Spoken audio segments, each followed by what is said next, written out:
முத்துவும் மீனாவும் கார் வாங்கி வாடகைக்கு விட்றத பார்த்துட்டு ரோஹிணிக்கு ரொம்ப எரிச்சல் தாங்க முடியலை. அதே மாதிரி விஜயாவும் சொல்லுது, ஆமாம் பெரிய ஏரோப்ளேன் வாங்கி விட்டுட்டான், இதில் வந்து பெரிய கூத்தடிக்கிறான் இவனையும் இவன் பொண்டாட்டியும் அப்படிங்கிறாங்க. உடனே வந்து முத்து சொல்கிறாரு, ஆமாம் ஆமாம் நாங்கள் கூத்தடிக்கிறோம், உங்கள் மகன் மட்டும் ரொம்ப நல்லதாக செய்கிறான், உங்கள் மகனை மட்டும் நீங்கள் மெச்சுக்குங்க அப்படிங்கிறாரு. பதிலுக்கு பதில் பேசிக்கிட்டே இருக்கிறாரு.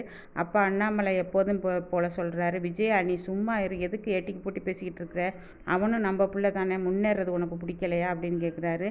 அதெல்லாம் இல்லை, இவன் ஏன் விளம்பரப்படுத்துகிறான்னு தெரியல அப்படிங்கிறாங்க. அப்போ பேசிகிட்டு இருக்கும்போதே முத்துவோட ஆள் ஒருத்தர் வந்து கார் கேட்குறாரு. அப்போ மீனா வந்து ரொம்ப கரெக்டாக பேசுகிறாங்க. அண்ணன் பழக்கம் வழக்கம் வேறு, கார் வியாபாரங்கிறது வேறு, நீங்கள் காசு விஷயத்தில் கரெக்டாக இருக்கணுன்னு நீங்கள் கரெக்டாக கொண்டு வந்து என்கிட்ட கணக்கை ஒப்படைச்சிடணும். இவர் இறக்கம்லாம் பார்ப்பார், வண்டிக்கு ரிப்பேர்லாம் வந்துச்சுன்னா அதெல்லாம் சின்ன சின்ன ரிப்பேர்லாம் நீங்கள் பார்த்துக்கணும், பெரிய ரிப்பேராக இருந்தால் நாங்கள் பார்த்து கொடுப்போம் அப்படின்ட்டு எல்லா அறிவுரையும் சொல்லிவிட்டு சாவியை வந்து அண்ணாமலை கையில் கொடுத்து, மாமா நீங்கள் கொடுங்க அப்படிங்கிறாங்க. அதே மாதிரி அவர் கொடுக்குறாரு. கொடுத்துட்டு அவங்க என்ன பண்ணுறாங்க, அவர் வாங்கிக்கிட்டு போகிறாரு. கேட்டுக்கிட்டியாடா என் ஒய்ஃபு சொல்கிறத, நான் கூட விட்டுருவேன், என் ஒய்ஃபு ரொம்ப இதாக ஸ்ட்ரிக்டாக இருப்பா அப்படிங்கிறாரு முத்து. அதுக்கு வந்து மீனா சொல்கிறாங்க, ஆமாங்கண்ணே இது வந்து நாங்களும் காசு போட்டு தான் வாங்கியிருக்கிறோம், கடனுக்கு வாங்கியிருக்கிறோம், அதனால் நீங்கள் என்ன பண்ணுங்கள், கரெக்டாக கொண்டு வந்து எங்கிட்ட கணக்கை ஒப்படைச்சிருங்கண்ணே அப்படிங்கிறாங்க. சரிங்க தங்கச்சி அப்படின்னு சொல்லிட்டு அவரும் போயிறாரு. இதை பார்த்துட்டு ரோஹிணி ரொம்ப பொறாமையில் நிற்கிது. அவங்க மேன்மேலும் நம்மள்ட்டே காசு வாங்கி கார் வாங்கி விட்றாங்க இன்னொரு காரு அப்படின்னு சொல்லிட்டு. அப்போ அண்ணாமலை சொல்கிறாரு, இந்த 2 கார் உங்களுக்கு 50 கார் ஆகணும் அப்படிங்கிறாங்க. அப்போ விஜயா சொல்கிறாங்க, ஆமாம் ஆமாம் அந்த 2 கார் ஒன்றும் இல்லாமல் போகாமல் இருந்தால் பரவாயில்ல அப்படிங்கிறாங்க. விஜயா இதுக்கு தான் நான் உங்ககிட்ட பேசாமல் இருந்தேன், இந்த மாதிரி ஏட்டிக்கு போட்டி பேசுகிறதுனால தான் உங்ககிட்ட பேசாமல் இருந்தேன், இப்போ நான் உங்ககிட்ட பேச ஆரம்பித்ததுனால உனக்கு ரொம்ப கொழுப்பு வந்துருச்சா அப்படின்னு கேட்குறாரு அண்ணாமலை. இல்லைங்க நான் சும்மா சொன்னேங்க. என்ன சும்மா சொன்னேன், உன் புள்ள பெரிய புள்ள செய்கிறது நல்லது, இவன் செய்கிறது கெட்டதா அப்படிங்கிறாரு. இல்லை என்னத்தான் இருந்தாலும் மனோஜ் மாதிரி வருமா, அவன் தொழிலதிபர் ஆகிட்டான் அப்படிங்கிறாங்க.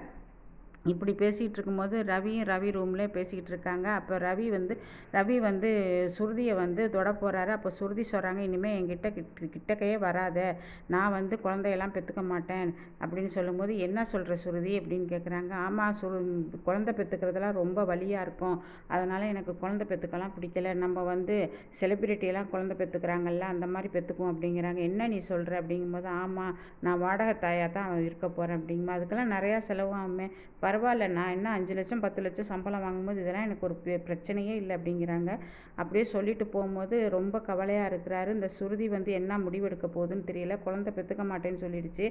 இதை பார்த்துட்டு விஜயா என்ன பண்ணுறாங்க, இவங்க 2 பேரும் பேசிக்கிட்டு இருக்கிறத பார்த்துட்டு ஒட்டு கேட்டு, இவன் என்ன இப்படி பேசுகிறா, பணக்கார பேயா இருப்பா பொழுது, பணக்கார திமிர் பிடிச்சவளாக இருப்பா பொழுது, வரட்டும் அப்படின்னு சொல்லிட்டு நிற்கிறாங்க அங்கேயே. அப்போ வந்து சுருதி வெளியே வர்றாங்க. சுருதி வெளியே வரும்போது சுருதி கிட்ட கேட்குறாங்க, என்னம்மா நீ குழந்தை பெற்றுக்க மாட்டேன் அப்படி இப்படிலாம் பேசுகிறீ, இதை ஒட்டு கேட்டிங்களா ஆண்டி நீங்கள் அப்படின்னு கேட்கும்போது, இல்லைம்மா நான் இங்கே தண்ணி குடிக்க வந்து அப்போ நீ பேசிக்கிட்டு இருந்தது என் காதில் விழுந்துச்சு.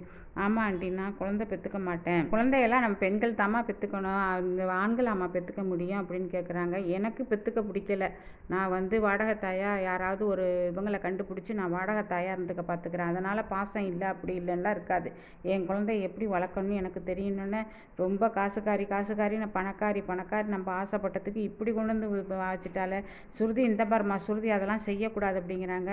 இது எங்கள் சொந்த பிரச்சனை, இதுலலாம் நீங்கள் தலையிடாதீங்க அப்படின்னு சொல்லிட்டு மூஞ்சில் அடித்த மாதிரி சொல்லிட்டு சுருதி போயிடுறாங்க.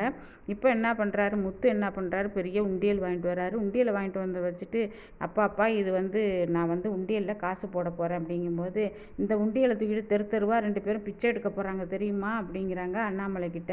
அண்ணாமலை சொல்கிறாரு, மறுபடியும் சும்மா இரு விஜய் அப்படிங்கிறாரு. எதுக்குடா உண்டியல் அப்படிங்கும்போது, இல்லைப்பா தினமும் இதில் வந்து நாங்கள் காசு போட போகிறப்ப அதில் சேர்த்து நாங்கள் மாடியில் ரூம் கட்ட போகிறோம். ஆமாம் 2 ரூபா 1 ரூபா இதையெல்லாம் சேர்த்து நீ ரூம் கட்டுறதுக்கு 20 வருஷம் ஆகிடும் அப்படின்னு சொல்லும்போது, உடனே மீனா சொல்கிறாங்க, ஆமாத்த நீங்கள் தானே சொன்னீங்க நேரடியாக 60ஆம் கல்யாணத்துக்கு தான் நாங்கள் ரூம் கட்டுவோண்டு, அப்போவாது நாங்கள் ரூம் கட்டிடுவோம்ல, 60ஆம் கல்யாணத்துக்காவது நாங்கள் ரூம் கட்டிடுவோம்ல, அதனால் ஒன்றும் இல்லைத்த அப்படின்னு சொல்கிறாங்க. மனோஜ் என்ன பண்ணுறாரு, மொட்டை கடிதாசி போட்டிருந்தது அதையே நினச்சிக்கிட்டு ஃபீல் பண்ணிகிட்டு இருக்கிறாரு. அப்போ அந்த மொட்டைத்தலை என் ஃப்ரெண்டுக்கிட்ட போய் கேட்குறாரு. அவர் ஒரு ஜோசியக்காரர்கிட்ட கூட்டிகிட்டு போகணுன்னு அவர் ஒவ்வொரு ஒவ்வொரு கிழமைக்கு ஒவ்வொரு சட்டை போட்டால் தான் உன்னை வந்து யாருமே எதுவுமே செய்ய முடியாதுங்கிறாரு. அதே மாதிரி இவர் வந்து ஒரு துண்டை போத்திட்டு வீட்டுக்கு வர்றாரு. இவர் அதே மாதிரி முத்து வந்து உண்டியல் எடுத்துக்கிட்டு நிற்கவும் பிச்சைக்காரனாக போயிட்டான் முத்து அப்படிங்கிறாங்க விஜயா. நான் ஏன் பிச்சைக்காரனாவா போகிறேன், அங்கே பாருங்க உங்கள் பெரிய பிள்ளை பிச்சைக்காரனாகி வந்து நிற்கிறான் அப்படிங்கும்போது அம்மா தாயேங்கிறார். அதே மாதிரி மனோஜ் மறுபடியும் என்னடா உனக்கு இந்த கோலம் அப்படின்னு கேட்குறாங்க. அதுக்கு இல்லைம்மா என்னையெல்லாம் நீங்கள் தொடாதீங்க அப்படின்னு சொல்லிட்டு நேராக ரூமுக்கு போகிறாரு.